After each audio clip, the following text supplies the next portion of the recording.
The crunch of hard boots.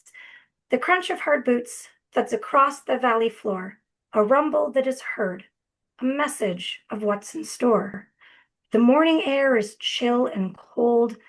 Young men and old shiver and sigh. Their feet bring up dust and dirt. Clouds of it linger in the sky.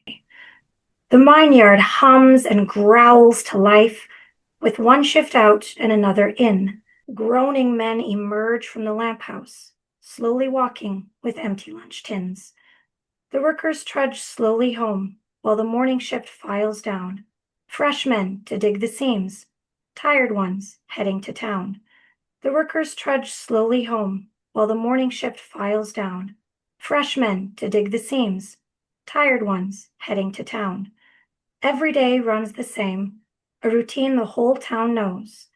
The men, all miners, digging the coal, deep in the earth, where the sun won't go. The most memorable things are when things go badly. And that poem that you sent me in your email made me think about that, about the whole safety aspect. So one remarkable things about these towns is how often they were hit by mine tragedies like the Hillcrest mine disaster. However, these events didn't end them. So what kind of tragedies did your research find, and what do you think made these places resilient? Okay, so it's certainly a difficult topic to discuss, but a necessary one within the history of mining more broadly. Not that I focused on all of the types of tragedies that I found, but we've got a lot of injury or death due to being crushed by coal, rock falls, loaded coal cars that came off the tracks, conveyor belts or extra machinery. There's one particular machine that's called a Widowmaker. Yeah. Because it was so powerful that unfortunately, if handled wrong, very often it did end up leading to the death of the operator. As we're getting into the introduction of machinery into mines. We've got flash flooding that can happen. Alberta does have a decently high water table, even though we are in a drought right now. We still have a high water table, especially in the mountains. And so you could accidentally puncture an underground spring, cause flooding if you're by a river, flash flooding, cave-ins, because again, a lot of this is underground mining and even above ground mining. You can still have a cave-in where you're going to have the movement of rock from a higher level down.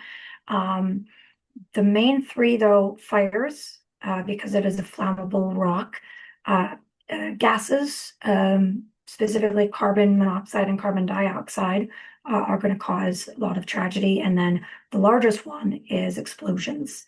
In fact, most of the major disasters that are recorded across the province are caused by explosions.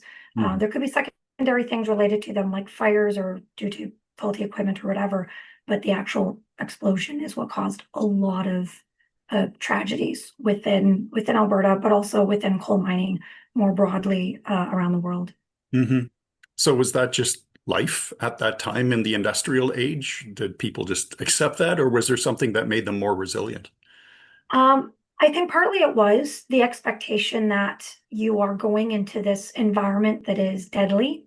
And there are a number of different saints, if you will, that mining communities would have had in order to pray to for safety. Because it was the reality of any mining job is that there's going to be a loss of life. And you were just hoping it wasn't yours. It wasn't your brother's. It wasn't your husband's. It wasn't your friends. It wasn't your dad's. Because of the dangers of going underground, which still exists today. Like anytime you leave the surface, all of those dangers are still going to be here. And in mining communities, often they're isolated because the resources away, only accessible through a rail line or a spur line off of a main line. It's going to take you a day or 2 days to get to the next settlement, the next community usually. And so if tragedy happens, you've got nowhere else to go. You're kind of stuck, especially for the women and children. There is no easy movement for a woman throughout history. But even for the men, what else do they do? Mining is their life. That is the community they're in. when disaster happens, you pick yourself back up, dust yourself off, and keep going. Unfortunately, that's also part of, I guess, the human experience is when we have tragedies. I mean, one of the largest ones in recent memory, at least for those of us old enough to remember, is 9/11 in the United States. Did we all of a sudden stop building office towers? Did we stop flying in airplanes? No, we didn't. We went through the tragedy together. We commemorated. We kept going because we have to. You can't just sit on it. You have to keep moving forward. And so that's kind of what the communities had to do with this, is move forward.